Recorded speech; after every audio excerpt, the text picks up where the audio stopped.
Bonjour à tous. Êtes-vous au courant qu'à quelques centaines de kilomètres de la France, aux Pays-Bas, le pays est complètement bloqué depuis des jours et des jours par d'immenses manifestations de paysans, notamment d'agriculteurs rejoints par des citoyens, des pêcheurs. On va voir pourquoi. On va voir que c'est en fait une immense révolte anti-européiste, anti-mondialiste. Et ceux qui vous disent qu'ils se battent contre l'environnement, etc., c'est totalement faux, je vais vous le démontrer. L'Union européenne est dans une hypocrisie mondialiste totale, ne se bat en rien pour l'environnement. On est vraiment dans une rébellion anti-mondialiste et ça commence à apparaître en Allemagne, en Italie.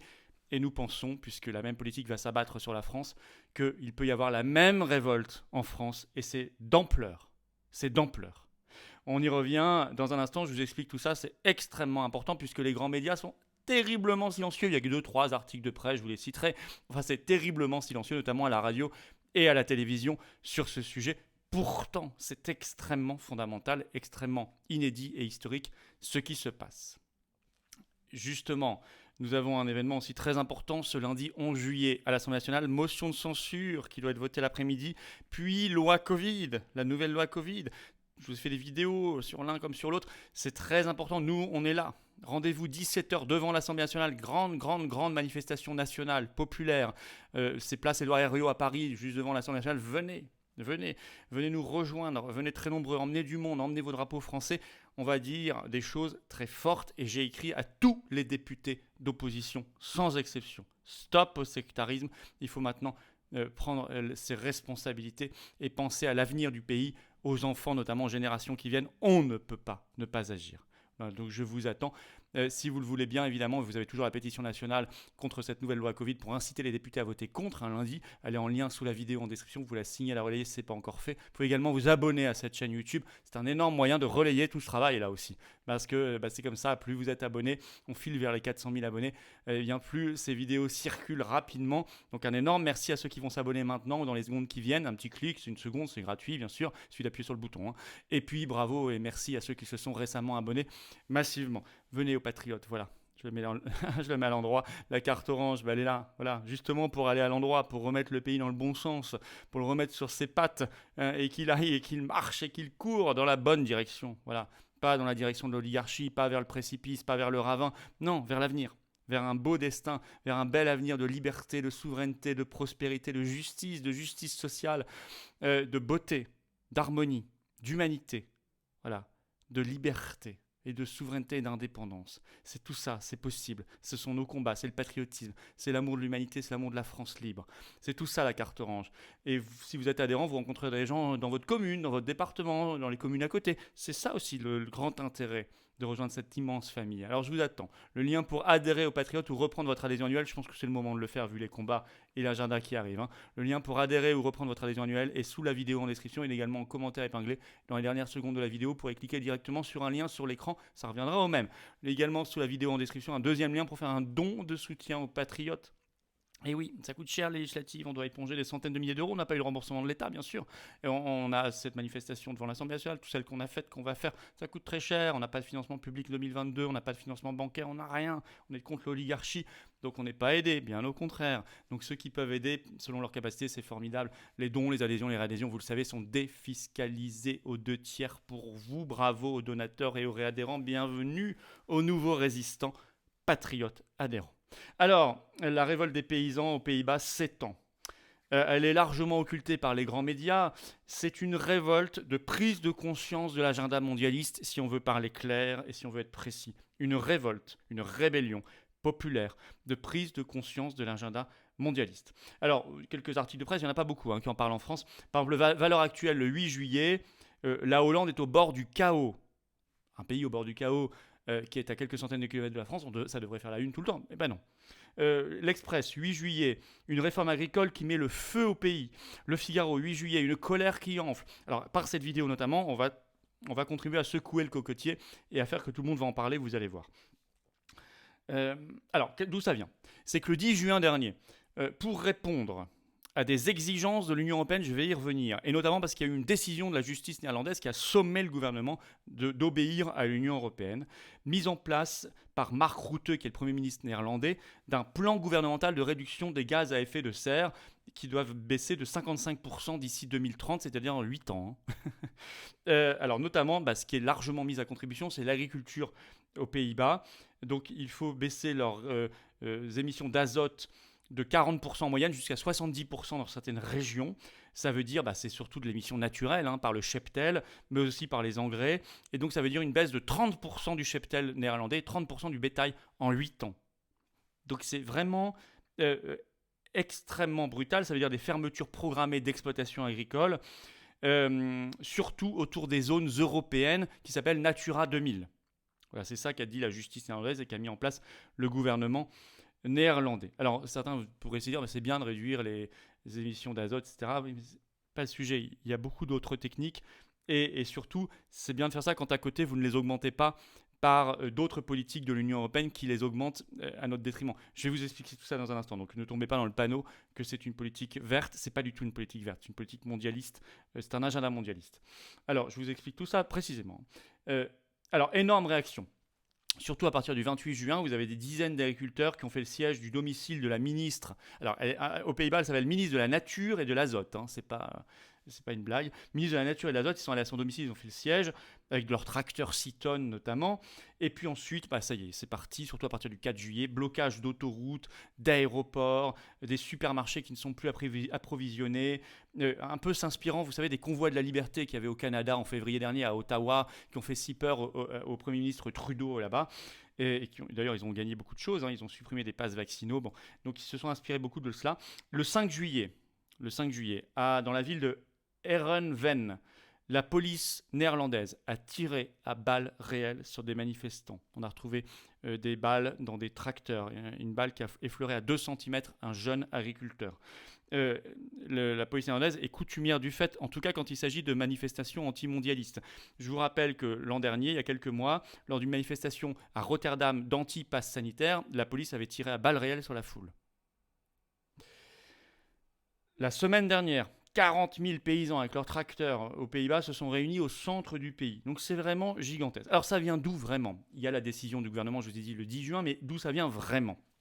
Ça vient du pacte vert pour l'Europe, adopté en 2019 par l'Union européenne, qui, et c'est dans l'article de Valeurs Actuelles du 8 juillet, selon les syndicats agricoles de tous les pays de l'Union européenne, entraînera, je cite, entraînera in fine une hausse des prix et des importations. Et qui dit hausse des importations, dit hausse de la pollution en réalité. J'y reviens. Alors d'autant qu'il y a effectivement, et voilà, une ultra-hypocrisie de l'Union européenne qui dit se battre pour une Europe verte, pour la nature, etc. Elle se bat pour l'environnement, l'Union européenne ? Non. Ce 30 juin, il y a quelques jours, elle vient de conclure un nouvel accord, un énième accord de libre-échange, avec cette fois la Nouvelle-Zélande. Mais c'est pas rien la Nouvelle-Zélande, c'est le premier exportateur mondial de lait. Donc il va déferler sur les pays de l'Union européenne. Par ailleurs, dans cet accord de libre-échange, il y a aussi ouverture massive de nos frontières à leur viande bovine et ovine. Les syndicats agricoles français sont vent debout. S'ils sont vent debout, d'ailleurs, il faut réclamer le Frexit comme nous, parce qu'aujourd'hui, le commerce est une compétence exclusive de l'Union européenne. Bon. Et puis le lait. Selon l'eurodéputé LFI, qui s'appelle Emmanuel Morel, qui est interviewé dans Marianne du 1er juillet dernier, c'est en ligne, je le cite, « On voudrait tuer l'agriculture française, qu'on ne s'y prendrait pas autrement. » Il parle par ailleurs d'une aberration écologique, bien évidemment. Tout accord de libre-échange est une aberration écologique puisque vous faites venir de milliers de kilomètres des produits qui doivent traverser la planète. Donc ça occasionne des transports, notamment maritimes, qui sont très polluants, puis sur la route, très très polluants. Et par ailleurs, vous faites venir de pays, et la Nouvelle-Zélande est réputée pour cela, qui utilisent des produits, des pesticides, des gaz à effet de serre, etc., qui sont soit interdits ici, soit beaucoup plus massivement utilisés là-bas. Donc en réalité, l'Union européenne sait très bien ce qu'elle fait. Elle est juste en train de tuer l'agriculture des pays membres.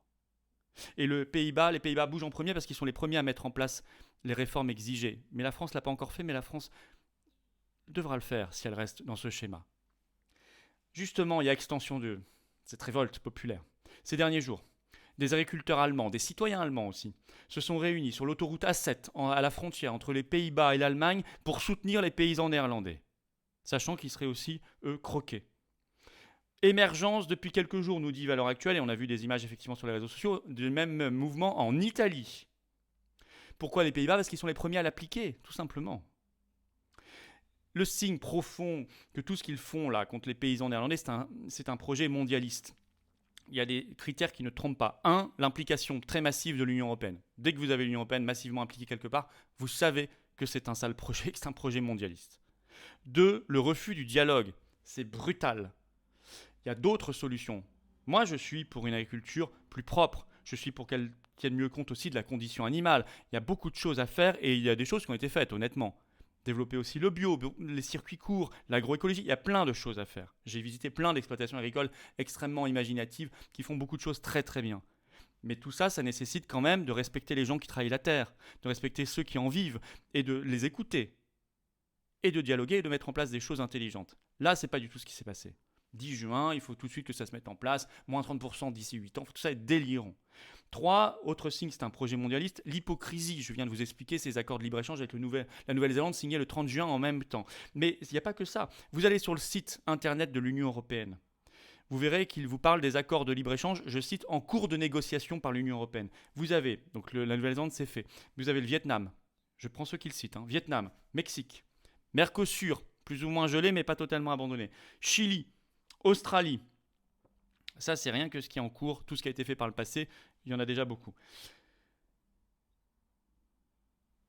Autre signe de l'hypocrisie, c'est que nous sommes en pleine guerre d'Ukraine et on nous dit qu'il va y avoir des pénuries alimentaires et c'est à ce moment-là qu'on nous dit qu'il faut réduire votre production agricole et alimentaire. Donc on va aggraver les pénuries alimentaires. Ici et pour le monde entier, puisque les Pays-Bas sont le deuxième exportateur mondial agricole derrière les États-Unis. Ici et pour le monde entier. Donc si on aggrave les pénuries alimentaires ici et dans le monde entier, on va augmenter le chaos.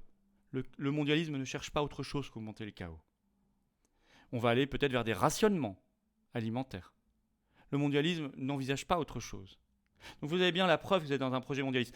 Dernier élément, dernière preuve qui vous le montre, c'est la brutalité du pouvoir face aux manifestants. Des manifestants qui manifestent sur des sujets consensuels, voulus par le système, ne sont jamais inquiétés. On le voit en France, je vous ai déjà expliqué. Par contre, ceux qui manifestent réellement contre la racine du mondialisme, en France par exemple, Gilets jaunes, les antipasses, pro-liberté, etc., ce que nous faisons nous, ils se prennent toujours, soit l'occultation médiatique, la mauvaise foi médiatique, et puis la brutalité du pouvoir, et on l'a vu, la police néerlandaise a tiré à balles réelles le 5 juillet sur eux. Avec en plus une diabolisation médiatique ou une occultation. À tel point qu'il y a une telle brutalité que sur la chaîne Sky News Australie, vous avez un commentateur là-bas, Rowan Dean, qui a déclaré récemment, je cite, « Les Pays-Bas donnent le sentiment de glisser vers une dictature ». Ça, c'est le signe de mondialisme qui s'installe. Alors bien sûr, en conclusion, bien sûr qu'il faut, je l'ai dit, améliorer la qualité environnementale de l'agriculture, la protection animale, il y a beaucoup de choses à faire, encore à faire, c'est une évidence. Mais pas en les tuant. Pas en donnant la clé à des pays qui respectent infiniment moins les conditions environnementales et de protection animale. Pas avec cette hypocrisie. Parce que si l'Union européenne visait vraiment la qualité environnementale, si son but réel c'était vraiment de dépolluer, elle ne ferait pas tout ce qu'elle fait. Non, son but réel n'est pas de dépolluer, mais de mondialiser. Sinon, elle ne ferait pas tous ces accords de libre-échange, notamment le 30 juin avec la Nouvelle-Zélande. Et elle arrêterait de ruiner le pouvoir d'achat. Parce que quelle est la conséquence première de la baisse du pouvoir d'achat partout en Europe? C'est que la part du bio commence à baisser pour la première fois. En France, selon un article de la Tribune du 10 juin dernier, pour la première fois, vous avez les ventes de bio en 2021 qui ont baissé de 3,9%. C'est une première en 8 ans. Parce que les gens s'appauvrissent. Or, s'il y a moins de bio, la qualité environnementale de l'agriculture se dégrade à nouveau. Donc, nous sommes bien, comme en France les Gilets jaunes, les antipasses, dans une révolte anti-mondialiste qui est en train de se propager. La France devra embrayer, d'une manière ou d'une autre. Et il faudra, dans cette révolte, imposer des solutions, des bonnes solutions de bon sens, et imposer la vérité, surtout face aux mensonges mondialistes. Le mondialisme fonctionne par le mensonge, il faut réimposer la vérité. Voilà ce que je voulais vous exposer aujourd'hui. Faites circuler massivement cette information, elle ne circule pas du tout assez, il y a une occultation terrible là-dessus. Je vous attends en manifestation samedi 11 juillet, 17h devant l'Assemblée nationale. Très important, motion de censure, loi Covid. On a beaucoup de choses à dire. J'ai invité les députés à venir parler, députés d'opposition. Nicolas Dupont-Aignan d'ailleurs m'a dit qu'il viendrait parler. Il y en aura sûrement d'autres. Et c'est 17h, place Édouard Herriot à Paris, devant l'Assemblée nationale ce lundi 11 juillet. Abonnez-vous si vous voulez bien à cette chaîne YouTube. Ça fera un énorme bien à cette chaîne, à ces vidéos qui circuleront mieux grâce aux algorithmes de YouTube. Un petit clic, une seconde, c'est gratuit. Vous êtes abonné. Infiniment merci à ceux qui vont le faire maintenant ou à ceux qui l'ont fait récemment. Venez aux Patriotes vous battre. Voilà, ça, c'est une arme, cette carte orange. C'est une arme anti-oligarchique. C'est une arme qui fait trembler le système. Pas que la carte, mais tout ce qu'on est derrière. Cette communauté énorme de conviction, de cœur et de combat. Ben c'est ça, l'arme anti-oligarchique. C'est ça l'arme d'avenir. Elle est là. Ceux qui disent je ne sais pas quoi faire, c'est parce que vous êtes seul. En étant adhérent, patriote ou réadhérent, vous rencontrez des gens près de chez vous, dans votre commune, dans le département, mais en contact, il y a un référent départemental. Bref, ça vous sort de tout cela et ça donne des raisons d'agir et des clés d'action. Le lien pour adhérer ou réadhérer aux patriotes est sous la vidéo en description. C'est le même lien. Hein. Il est également en commentaire épinglé dans quelques secondes en cliquant directement sur l'écran. Sous la vidéo en description, vous trouverez en deuxième position un autre lien pour faire un don de soutien aux patriotes. Ça aide beaucoup. On n'a pas du tout de financement public en 2022, pas de financement bancaire, rien du tout. Or, on a beaucoup de choses à faire. On fait, mais on n'a pas de moyens. D'autres ont beaucoup de moyens et ne font rien. À vous de voir qui vous voulez aider. Les dons, les adhésions, les réadhésions sont défiscalisés pour vous aux 2/3. Bravo aux donateurs, aux réadhérents. Je ne le dirai jamais assez. Bienvenue aux nouveaux résistants patriotes et vive la France.